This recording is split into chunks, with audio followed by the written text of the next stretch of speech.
वेद कहन एक बात,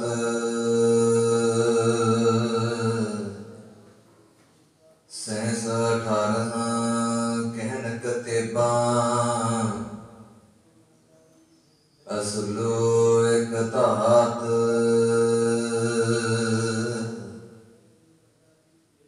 लेखा होए तां लिखिए, लिखै होए विनाश। नानक वड्ढा आखिए, आपे जाने आप।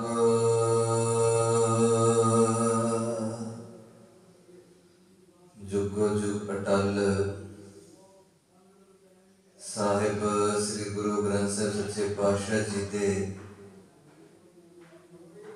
पावन पवित्र चरना का ओट आसरा तकते हुए समूह गुरमुख जन गुरमुख प्यारे अमृत वेले तो ही साहिब जी के पावन दर्शन दीदारे करदिया होया गुरु साहिब सच्चे पातशाह जी की इलाही बाणी श्री आसा जी की वारदा कीर्तन सरवण करते हुए दाता जी के पावन चरना पास हाजिरियां लगवा रहे सा। गुरु गरीब निवाज रोजाना की जो साहब सच्चे पातशाह सानू जिंदगी बख्शते हैं और उहदे विचों कुछ समा कुछ सुहास जिहड़े हैं वो मालिक सच्चे पातशाह जी की बंदगी करदिया होया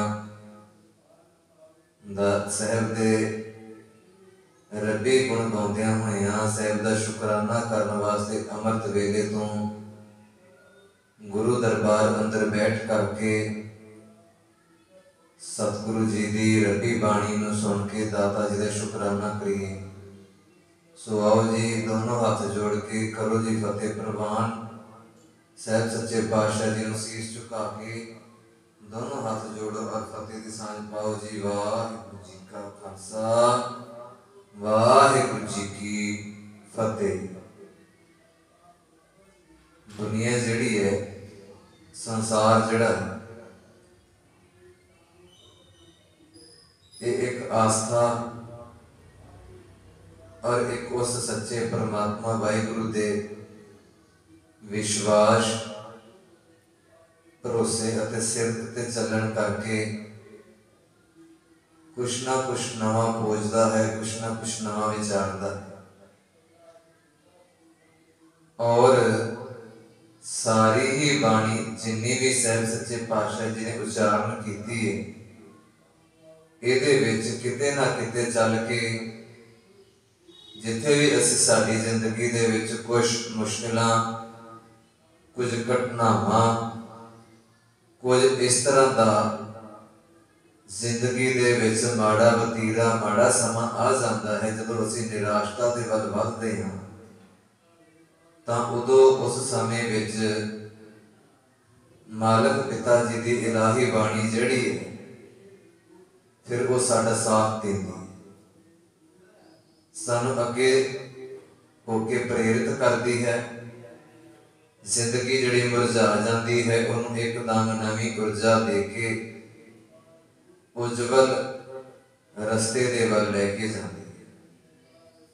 गुरु नानक साहब सच्चे पातशाह ने अपनी जिंदगी दे विच हमेशा उस अकाल पुरख वाहिगुरू सच्चे पातशाह जी नूं समर्पित होके ही इस दुनिया दे विच उदासियां दा जो सिलसिला आरंभिया समाज दे भले वाला जिहड़ा सिलसिला सी वो आरंभिया।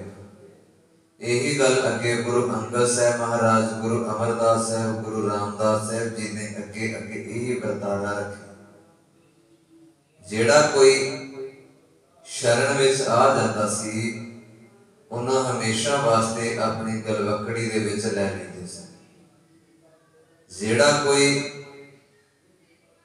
अजे दूर रहिंदा सी, फिर भी साहिब जी उन्होंने समा बख्शते सन कि आके एक बारी अपना जिहड़ा जिंदगी जीवन का सफर है वह गुरु के मुताबिक तय कर लै, क्योंकि ये बार बार मानस जन्म प्राप्त नहीं होता।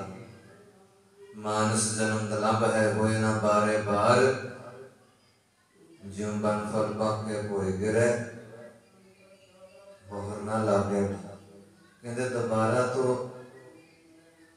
फिर बार बार तेन ये मनुखा जन्म हासिल नहीं होना, ते केवल एक पछतावा ही पल्ले रह जाना।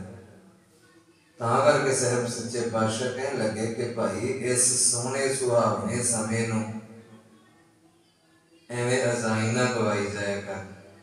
इहदे तो कुछ ना कुछ गुरु की सिक्ख्या ग्रहण करके सतगुरु सच्चे पातशाह जी का शुकराना करिया कर। और जिन्हां ने साहब जी दे रब्बी शुकराने नूं अपनी जिंदगी दे विच धारण किया, गुरु दे रब्बी गुणां नूं ग्रहण कर लिया सी, फिर वो हमेशा वास्ते सदीवी तौर पर गुरु दे बन के रह गए। और ये जन्म मनुखा जन्म ऐसा है कि ये अंदर रह के असी सेवा भी कर सकते हाँ, गुरु दे कहे हुए वचनों नूं अपना सकते हैं। हथी कीती हुई सेवा और हथी कीता होया जिहड़ा गुरु दे वचनों दे नाल सांझ वाला सिलसिला है, साहब कहते ये तेरा हर प्रकार का जन्मन मरण का जिहड़ा गेड़ है उन्होंने खत्म करे। और ताही ता गुरु नानक साहब सच्चे पातशाह जी ने तीर्थां ते जाके काजियां मुलाणियां पंडितां शेखां दे नाल गल कीती, राजे महाराजियां दे नाल गल कीती। और गल करते वक्त गुरु नानक साहब सच्चे पातशाह जी ने केवल एक उस अकाल पुरख वाहिगुरू का ही सहारा लिया। जे जगन्नाथपुरी वल जाते हैं तां भी उत्थे गुरु नानक साहब महाराज सच्चे पातशाह उस साहब जी दे रब्बी गुणा के मुताबिक कहन लगे कि ये आरती तो तुहाडी बहुत निक्की जी है, तुहाडी थाली बहुत छोटी जी। चंद्रमा अते सूरज ये दो बड़े बड़े दीवे और इस धरती को थाली का रूप देके पूरी कुल जितनी बनस्पति है उस अकाल पुरख वाहिगुरु दा सतगुरु सच्चे पातशाह जी की आरती करती पे, बनस्पति चौर करती पई है। चवर साहब के नाल जिहड़े असीं सेवा करते हैं वो बनस्पति के पत्ते आदि हवा आदि करती पई। ते गुरु नानक साहब कहने लगे कैसी आरती होए भगवन्ना तेरी आरती, अनहता शब्द वाजंत तेरी। कहने लगे कि तेरे अंदरों गुरु का प्यार जिहड़ा है वो प्रगट होना चाहिए। मन करके तू गुरु दे शब्द नूं जिंदगी दे विच धारण कर लवें अते गुरु दे शब्द नूं सुन के तेरा मन ये कह उठे कि दातिया शुक्र है तेरा कि तुहाडी इलाही बाणी दे नाल मैं जुड़ गया, तुहाडे वचनां नूं अपना के मेरी सारी प्यास जिहड़ी है, मेरे जिन्ने भी विकार सन वो सारे खत्म हो गए। ये रसना तू अनरस राज रही, तेरी प्यास न जाए, प्यास न जाए। गुरंत कहता है साहब कहने लगे तेरी प्यास पता क्यों नहीं जाती, तू पदार्थ ही उदा दे मंग ले, अपनी जिंदगी दे विच विकार इकट्ठे कर ते तेरी रसना तो कदे वाहिगुरु दा नाम नहीं चले। जिस दिन तेरी रसना तो तेरी जीभ तो उस वाहिगुरु अकाल पुरख का नाम चल पवेगा, जिस दिन तू अपनी जीभ तो उस परमात्मा वाहिगुरु का शुकराना करना आरंभ कर देवेगा अते जदों ये गल कह देवेगा दाते क्योंकि शरण परेगी राख दयाला नानक तुमरे बाल गोपाला। प्रभ कीजे कृपा निधान हम हर गुण गावेंगे, हो तुमरी करो नित आस प्रभ मोहे कब गल आ। जदों असीं ये गल कहांगे ना गुरु नूं कि मालका कृपा कर दिओ अपनी कृपा रूपी खजाने चो, प्रभ कीजे कृपा निदान, निदान दा भाव है वो रब दा कृपा रूपी खजाना। और वो खजाना केड़ा है? गुरु दा नाम, गुरु दी सेवा, गुरु दा प्यार। ਤੇ ਸਾਹਿਬ ਕਹਿਣ ਲੱਗੇ ਗੁਰੂ ਅਕਾਲ ਪੁਰਖ ਦੇ ਕੋਲੇ ਜਾ ਕੇ ਬੇਨਤੀ ਕਰਿਆ ਕਰਕੇ ਮਾਲਕਾ ਜਿੱਥੇ ਹੋਰ ਕੁਝ ਇੰਨਾ ਮੇਰਾ ਭਰਿਆ ਦਾਤਾ ਭਰਿਆ ਸਾਡੇ ਉੱਤੇ ਅਸੀਸ ਬਖਸ਼ਦਾ ਹੈ, ਇੱਕ ਦਇਆ ਇਹ ਵੀ ਕਰ ਦਿਓ ਕਿ ਤੁਹਾਡੀ ਕਿਰਪਾ ਜਿਹੜੀ ਉਹ ਸਦੀਵੀ ਤੌਰ ਤੇ ਮੇਰੇ ਉੱਤੇ ਬਣ ਜਾਵੇ। ਪ੍ਰਭ ਕੀਜੈ ਕਿਰਪਾ ਨਿਧਾਨ ਹਮ ਹਰ ਗੁਣ ਗਾਵੇਂਗੇ। रोजाना तेरे दर ते मालिक सच्चे पातशाह जी हाजरी भरते हाँ,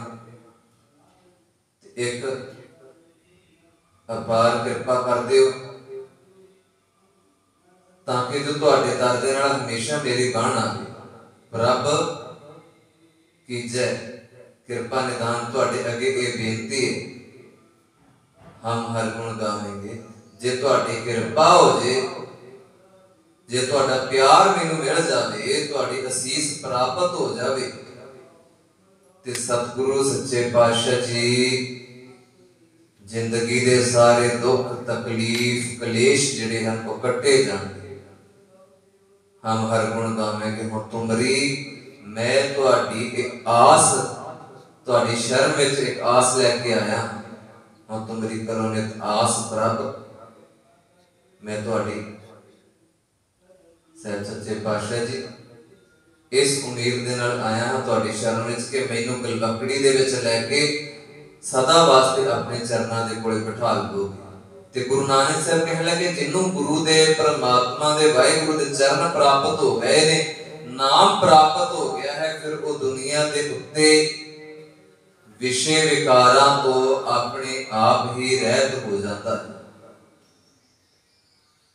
और जदों विषय विकारां तो मनुख रहत हो गया, जिंदगी जिहड़ी है वो गुरु दे हुक्म के मुताबिक चलनी शुरू हो जाएगी। तो सर कहने लगे जिस दिन तू गुरु दे हुक्म मुताबिक चलना शुरू हो गया ना, जिहड़ियां चीज़ां को प्राप्त करने वास्ते तरलो मशी होया रहना है, तो तेरे पैरों च अपने आप डेगते फिरने। चार पदार्थ जे को मांगे साध जना की सेवा लागे। कहने लगे कि दुनियावी सुख सहूलत जेड़े ने इन्हां तो ऊपर उठ जावेगा, फिर तू इन्हां दी परवाह नहीं करेगा। किन्ना कुछ सी गुरु नानक साहब महाराज दे कोल, अपनी खेती, अपना कारोबार, अपना घर परिवार, पर गुरु नानक साहब महाराज ने परवाह नहीं की किसी गल की।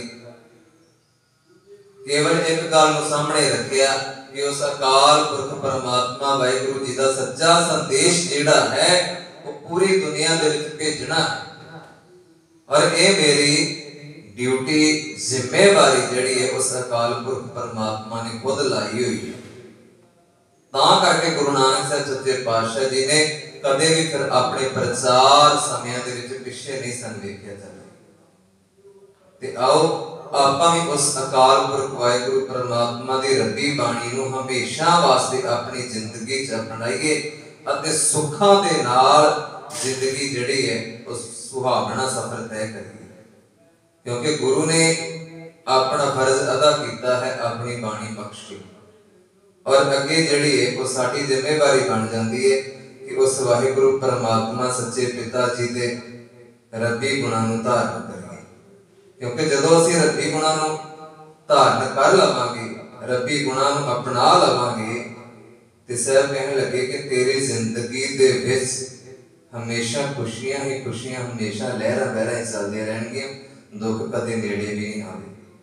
हुण गुरु नानक साहब सच्चे पातशाह ने तो साडे कोले सारा कुछ बख्शिया होया है। जिंदगी नूं जीवन दा तरीका, समझाउण दा तरीका गुरु ग्रंथ साहब सच्चे पातशाह जी दे राहीं अज दी जिहड़ी पौड़ी है इहदे विच भी कुछ मनौतां बन चुकियां सन, कुछ गल्लां इदां दियां बन चुकियां सन कि जिहड़ियां सਦੀवी तौर ते कहियां जांदियां सन कि बिल्कुल इदां ही है, इहदे विच कुछ बदलाव नहीं हो सकदा। पर गुरु नानक साहब कहने लगे कि जिस अकाल पुरख परमात्मा दी मैं आराधना करता हाँ, जिस अकाल पुरख परमात्मा नूं मैं ध्याना हाँ, वो एक जगह दे उत्ते नहीं है। वो परमात्मा सच्चे पातशाह पूरे संसार अंदर रमिया पिया है। ते इसे करके साहब कहने लगे कि मैं तुहानू भी ये कह देना चाहांगा कि सिर्फ एक जगह के उत्ते बैठ के ये ना सोचा करो मन के अंदर कि शायद यही इन्नी कोई जगह है परमात्मा नूं ध्यान दी। साहब कहने लगे नहीं, असल विच वो परमात्मा वाहिगुरु जिहड़ा है पाताला पातालक आगासां आगास ओढ़ ओढ़ भाल थके वेद कहन एक बार। साहब कहने लगे कि वो दाता जिहड़ा है तुसी की समझ लो कि एक पताल है ते एक कोई आकाश नहीं। कहने लगे लखां पताल ने और लखां ही उथे रहन वाले वसनीक ने और लखां ही उथे जीव पलदे ने और लखां ही उथे गुरु नूं चाहण वाले भी बैठे। इस धरती दे उत्ते एक इंसान की गल नहीं की, गुरबाणी ने जिन्नी बारी भी गल की है सारियां दी गल की है ते सांझी गल की। जे संदेश बख्शिया गुरु नानक साहब ने सच दा ते तां भी सारियां नूं सांझा ही बख्शिया। ਉਹਦੇ ਵਿੱਚ कोई एक कबीला एक फिरका ਜਾਂ कोई एक कौम की गल नहीं की, सगों सारे ही मनुखता की गल की, सारी मनुखता के भले वाली गल।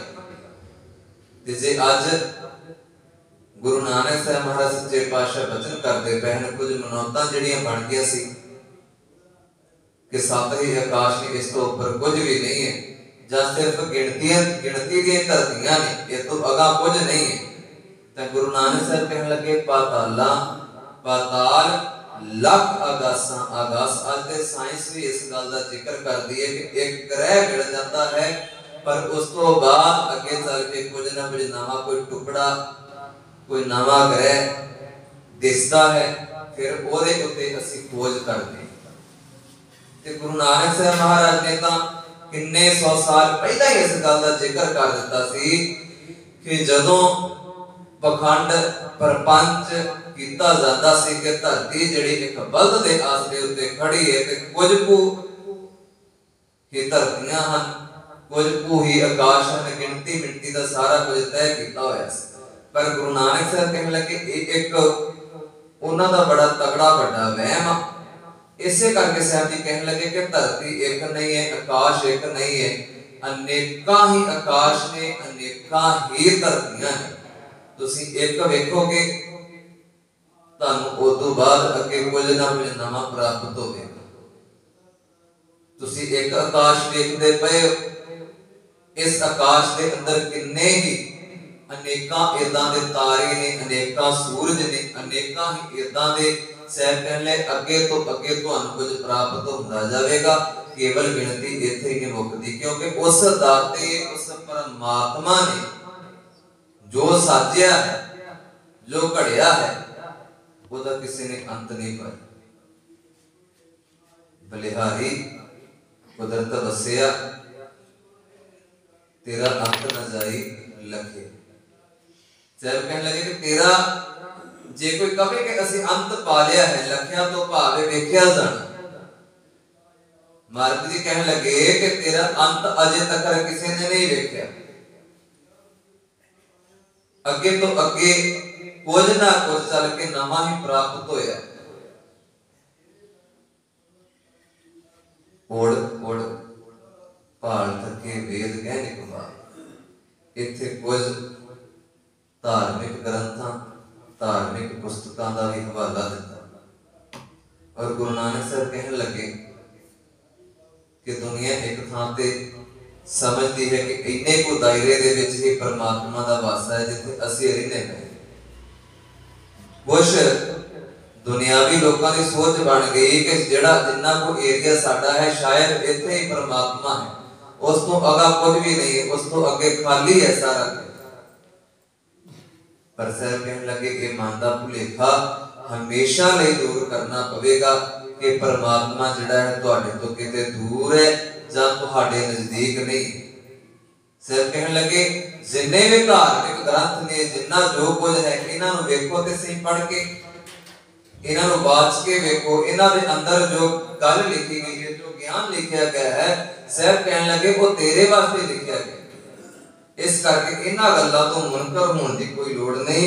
गुरु के कहे हुए बचनां नूं महाराज जी कहण लगे कि अपना के चल के जिंदगी दे विच सतगुरु सच्चे पातशाह जी दे बचनां दा धारनी बन ओढ़क ओढ़क अंत कहण लगे अखीर तक भी जे कोई इस कोशिश विच लग्या रहे कि अज मेरा अखीरला दिन है, अखीरला साह, ते शायद इस गल का पता लग जाए कि इत्थे ही दुनिया का अंत है, इस तो अगा कुछ भी नहीं। ओढ़क सैन कहने लगे ये ना समझ के जे तेरा अंत होने वाला है, अकाल पुरख परमात्मा वाहिगुरु के रब्बी गुणा का या परमात्मा दी वडियाइयां दा अंत होने वाला है। सैन कहने लगे परमात्मा के कौतक बेअंत ने उस दाते दी बेअंतताई दे विच एक निक्का जिहा रूप तैनू बख्श दिता है। सैन कहने लगे उस परमात्मा ने वाहिगुरु ने तैनू एक रूप बख्शिया, सोना शरीर बख्शिया, ओदे करके तू संसार अंदर आया, पर ये ना समझिया कर कि शायद इस तो अगे दुनिया खत्म हो गई। उस दाते दे गुण बेअंत ने, उस दाते दी बनतर बेअंत है, ओदी कुदरत जेड़ी ओदा आज तक कोई अर्थ नहीं पा सके। सहस 18 कहन कतेबा असुलू एक किताब फिर कुछ और धार्मिक ग्रंथां दा हवाला दिंदे कहन लगे कि भावें ਇਹੋ ਜਿਹੇ कुछ ग्रंथ पढ़ ले जान, कतेबां नूं पढ़ लिया जावे, वेदां नूं पढ़ लिया जावे, ਜਿਹੜੀ भी ਸਾਹਿਬ जी कहन लगे कि किसी भी धर्म वाली गल नूं पढ़ लिया जावे, पर उन्हां दे अंदर ਜਿਹੜੀ गल लिखी उन्हां नूं अपनाउण तो बिना कदे ज्ञान नहीं हुंदा। ਸਾਹਿਬ कहन लगे जिन्ना चिर गुरु दी कही हुई गल ਜਿਹੜੀ ਨੂੰ अपना नहीं लैंदा ना, उन्ना समय तेरा मनुख उधार होना ही नहीं। असुलू तो भाव है मुठ। ਸਾਹਿਬ कहन लगे एक गल हमेशा चेते रख कि वो दाता जड़ा पहले दिन तो सी, जदों तेरा जन्म भी नहीं सी होया, आद सच जुगाद सच है भी सच। कहते जदों दुनिया भी तक बन के तैयार नहीं सी हुई, उदों भी ये परमात्मा वाहिगुरु संसार के अंदर ही सी। फिर ਸਾਹਿਬ कहन लगे तू किस गल दा अंत पाउणा चाहुंदा, किस चीज तू भालदा फिरदा है, केड़ी धरती नूं, केड़े आकाश नूं, किथों वाहिगुरु पैदा होया, किवें संसार दी रचना हुई। ਸਾਹਿਬ कहने कि तैनू तेरे खुद दा भी नहीं पता, ते किस गल दे उत्ते बहसबाजी करदा पिया, किस गल उत्ते विचार करदा पिया है, किस चीज दा अंत पाउणा चाहुंदा है। ਸਾਹਿਬ कहने लगे वो दाता ते उदों भी इस संसार विच मौजूद सी जदों हर पासे धुप हनेरा छाया होया सी, जदों मनुख नाम दी कोई चीज नहीं सी, जदों मनुख दे कोले कोई सहूलत नहीं सी, अपनी जिंदगी जीवन दा तरीका भी नहीं सी, जदों मनुख दे कोले बोलण चालण दा तरीका भी नहीं सी। ਸਾਹਿਬ कहने लगे परमात्मा ते उदों भी मौजूद सी, पर हौली हौली समय दा गेड़ चलिया, हौली हौली जिवें संसार विच जीव आया, उन्हें अपनी सहूलत वास्ते थोड़ा थोड़ा उपराला करना आरंभ किया। ते इस तरह करके सतगुरु कहने लगे कि अगे तो चल के जिवें जिवें समझ पैंदी गई, मनुख ने अपनी जिंदगी जीवन दा ढंग सवारिया, मुड़ बिगाड़िया नहीं। पर ਸਾਹਿਬ कहने लगे जे कहा जावे कि उस दाते दा, उस परमात्मा दा अंत पा लिया जावेगा, जां ओदियां जो बेअंतताइयां हन उन्हां नूं लिख लिया जावेगा, उन्हां नूं पढ़ लिया जावेगा, तां सत ਸਾਹਿਬ कहने लगे ये तेरा एक बड़ा भुलेखा है, अते इस भुलेखे चों बाहर आउणा ही तेरे वास्ते भी सही गल है, ताकि भुलेखे दे अंदर रह के गुरु दे नालों तेरा विछोड़ा ना बन आवे। लेखा होए तां लिखिए, लेखे हुए विनाश। इत्थे गल आ गई है लिखण दी गिणतियां मिणतियां दी। हुण ਸਾਹਿਬ कहने लगे कि तू किन्ने गुनाह करदा होवेगा पूरी जिंदगी दे विच, किन्ना माड़ा भी कदे सोचदा होवेगा। जिन्ने श्वास बख्शे ने उन्हां दे विचों कुछ श्वास तेरे विकारां दी भेट चढ़ जांदे होणगे, पर ਸਾਹਿਬ कहने लगे जे किते परमात्मा दी वाहिगुरु दी तेरे उत्ते मेहर बन आवे ते तेरे माड़े कर्म जड़े ने जो तू पहला गलत करता रहा ते आउण वाला समा जेड़ा है वो तेरा साफ सुथरा सोहना हो जाएगा जे गुरु दी कृपा तेरे उत्ते बन आवे। ਸਾਹਿਬ कहने लगे तेरे लेखा जड़ा सी माड़ियां कर्मां दा वो भी मालिक ने बांट दिता। लेखा होए तां लिखिए, लेखे होए विनाश। सतगुरु कहने लगे कि उस दाते दे कोल हमेशा एक गल मंगया करके मालिका ना मैं तेरा भेद पा सकिया हां अते ना ही मेरी इन्नी को औकात है कि मैं तुहाडे बारे विच कुछ जान सकां। मालिक सच्चे पातशाह जी मेरे विच इन्नी समर्था नहीं है कि मैं तुहाडे बारे विच कुछ जान सकां। मैं तां सिर्फ इन्ना कुछ जानदा हां कि मालिक सच्चे पातशाह जी तुसीं हमेशा पहला भी जीवां उत्ते दया करदे आए सी, पहला भी बख्शदे आए सी, अज भी बख्शदे पए। पहला भी कृपा बना के रखदे सी, अज भी तुहाडी ही कृपा दे नाल ये पूरा संसार चलदा पिया।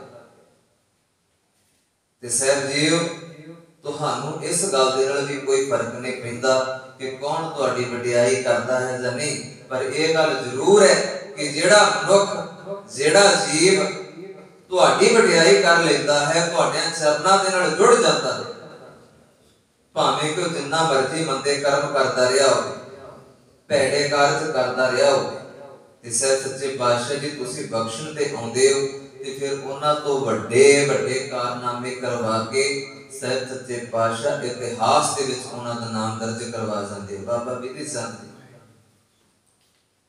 पिछली जिंदगी जो भी सी, पिछला समा जो बतीत कीता वो वखरा सी, पर जदों गुरु दी शरण विच आए, पर जदों गुरु दा ओट आसरा लिया और ऐसे कारनामे कर विखाए, ऐसियां वडियाइयां गुरु दे दर तो प्राप्त कर लियां कि वो दुशाले भी वापस ले आंदे अते जिहड़े घोड़े लुटे सन वो भी वापस ले आंदे। ये सारा कुछ तां प्राप्त हुंदा है जदों असीं उस सच्चे साहिब परमात्मा वाहिगुरु दी शरण विच आ जांदे। फिर गुरु जिहड़ा है वो पिछले गुनाहां नूं बख्श के अगे वास्ते सानू ज्ञान रूपी जिहड़ा चानण है वो साडे हिरदे दे विच गुरबाणी दे राही भेज के साडा सोहना सुहावना समा जिहड़ा उह उज्जवल कर दिंदा है। ते साहब कहण लगे कि हमेशा गुरु दे कोले आके इको गल करया कर, मालिका तुहाडे विच इह समर्था है कि मेरे गुनाहां दे नाल जिहड़ा मेरा शरीर भरिया पिया सी औगणा दे नाल इहनूं समर्थ बख्श सकदे, इहनूं चंगी बुद्धि बख्श सकदे हो।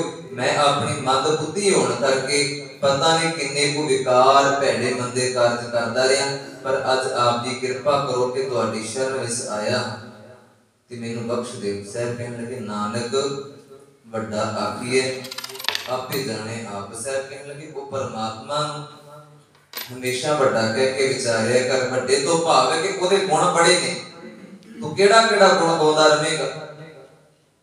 साहब जी कहने लगे वो दाता जिहड़ा है गुणां दा खजाना है, गुणां दा भरिया होया भंडारा है। ते मालिक सच्चे पातशाह कहने लगे उस दाते दा अंत पाउण दी बजाए जां ओदियां जड़ियां साडे उत्ते मेहरां भरियां दुआवां हन, ओदा अंत पाउण दी बजाए साहब कहने लगे केवल शुकराना करके अपना भला मनाया कर। उस दाते दे नाल आडा ना लिया कर। उस मालिक परमात्मा दा अंत पाउण वालियां जड़ियां होशियां गल्लां ने इन्हां नूं अपने दिल अते दिमाग चों कढ के केवल शुकराने वाली व्यक्ति बना के चलिया कर। साहब कहने लगे नानक वड्डा आखिए, कहने लगे वो दाता हमेशा ही वड्डा है, पहले दिन तो ही, वो अज नहीं।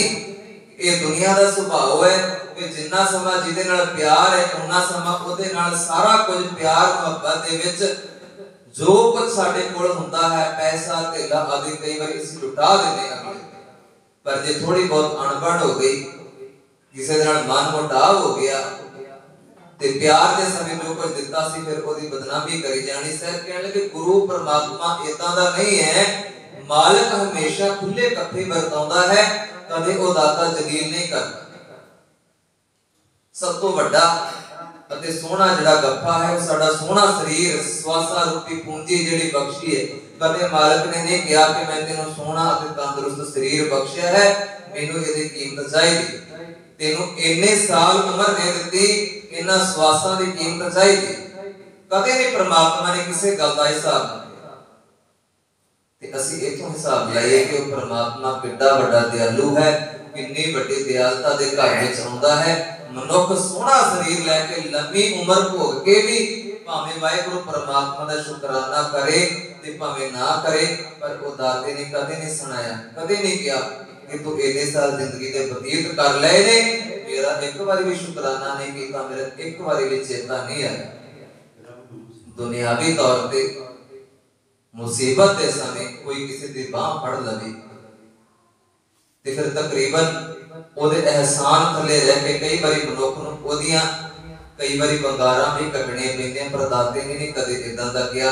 ਤਾਂ ਹੀ ਗੁਰੂ ਨਾਨਕ ਸਾਹਿਬ ਮਹਾਰਾਜ ਕਹਿਣ ਲੱਗੇ ਕਿ ਉਸ ਪਰਮਾਤਮਾ ਦਾ ਅੰਤ ਪਾਉਣ ਦੀ ਬਜਾਏ ਹਮੇਸ਼ਾ ਇਹ ਗੱਲ ਕਿਹਾ ਕਰ, ਮਾਲਕਾ ਵੱਡੇ ਕੀਆਂ ਵਡਿਆਈਆਂ ਕਿਛ ਕਹਿਣ ਨਾ ਜਾਏ, ਸੋ ਕਰਤਾ ਕਾਦਰ ਕਰੀਬ ਦੇ ਜੀਆਂ ਰਿਜ਼ਕ ਸੰਭਾਈ। ਸਾਹਿਬ ਕਹਿਣ ਲੱਗੇ ਉਹ ਕਾਦਰ, ਉਹ ਕਰਤਾ, ਉਹ ਅਕਾਲ ਪੁਰਖ ਆਪ ਹੀ ਸਭਨਾਂ ਨੂੰ ਰਿਜ਼ਕ ਦਿੰਦਾ ਹੈ। ਜਿਹੜਾ ਕੋਈ ਉਹਨੂੰ ਯਾਦ ਕਰਦਾ ਹੈ, ਭਾਵੇਂ ਕੋਈ ਨਹੀਂ ਯਾਦ ਕਰਦਾ, ਮਾਲਕ ਹਰ ਸਮੇਂ ਹਰ ਇੱਕ ਦੇ ਪਰਦੇ ਢੱਕਦਾ ਹੈ। ਤਾਂ ਹੀ ਗੁਰੂ ਨਾਨਕ ਸਾਹਿਬ ਕਹਿਣ ਲੱਗੇ ਉਸ ਪਰਮਾਤਮਾ ਜਿੰਨਾ ਵੱਡਾ ਦਿਲ ਕਿਸੇ ਦਾ ਵੀ ਨਹੀਂ ਹੋ ਸਕਦਾ। ਜੇ ਕੋਈ ਮਨੁੱਖੀ ਸਰੀਰ ਕਹਿ ਦਵੇ ਕਿ ਮੈਂ ਉਹ ਪਰਮਾਤਮਾ ਵਰਗਾ ਬਣਨਾ ਚਾਹੁੰਦਾ ਹਾਂ ਜਾਂ ਪਰਮਾਤਮਾ ਦੇ ਸਾਰੇ ਗੁਣ ਮੇਰੇ ਅੰਦਰ ਮੌਜੂਦ ਹਨ, ਤਾਂ ਸਾਹਿਬ ਜੀ ਕਹਿਣ ਲੱਗੇ ਤੇਰਾ ਇਹ ਮਨ ਨੂੰ ਭੁਲੇਖਾ ਹੈ। ਦਾਤਾ ਤੇ ਪੂਰੀ ਦੁਨੀਆ ਨੂੰ ਪਾਲਦਾ ਪਿਆ ਹੈ, ਜੀਵਾਂ ਨੂੰ ਪਾਲਦਾ ਪਿਆ ਹੈ।